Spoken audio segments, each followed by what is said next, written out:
শ্বশুরবাড়িতে আসার পর থেকেই শুরু হয়ে গেছে পিঠা পায়েস বানানোর ধুম। আর এই যে শুরু হয়েছে দুধ পিঠা, শীত আসবে তো দুধ পিঠা হবে না এমনটা তো হবেই না, শীত মানেই দুধ পিঠা খেতে হবে।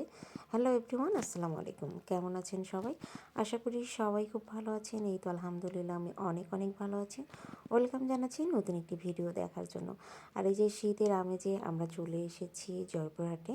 জয়পুরহাটে আমার শ্বশুর বাড়ি।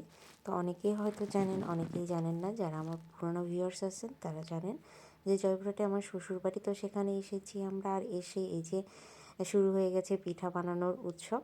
আর যে দুধ চিতই, শীত মানেই তো আমরা দুধ চিতই খাবো, দুই একবার তো খাওয়া হয়েই যায় শীতের মধ্যে।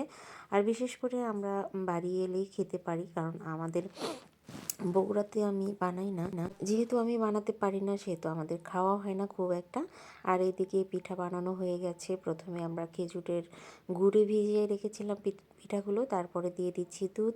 আর এইটা সারা রাত এভাবে ভিজিয়ে রাখতে হবে, পরের দিন সকালে খাবো আমরা। আর এদিকে সকাল সকাল আমার ভাসুর নিয়ে এসেছে খেজুরের রস। তো আমি মুড়ি দিয়ে খেজুরের রস খাচ্ছি।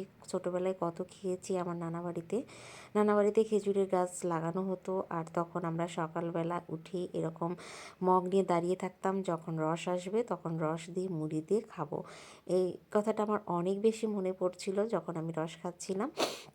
আর এইদিকে পিঠা সকালে হয়ে গেছে, যেহেতু পিঠা আমরা খাওয়া শুরু করে দিছি। আর দেখেন কত সুন্দর ইয়াম্মি হয়েছে পিঠাটা, এত সফট হয়েছে। আসলে আমার শাশুড়ির হাতে পিঠা অনেক বেশি মজা। আর এই যে আমার যা পুরো একটা গামলা নিয়ে বসে গেছে খাওয়ার জন্য, সে পুরো গামলা। তো কার কার বাড়িতে শীতকালে এরকম দুধ চিতই হয় অবশ্যই কমেন্টসে জানাবেন। তো আমার কাছে তো অনেক বেশি ভালো লাগে এই পিঠাটা, যদিও বা আমার বাবার বাড়ির এলাকায় হয় না এই পিঠা বানানো। তো সবাই ভালো থাকবেন, আজকে বিদায় নিচ্ছি। আল্লাহ হাফেজ।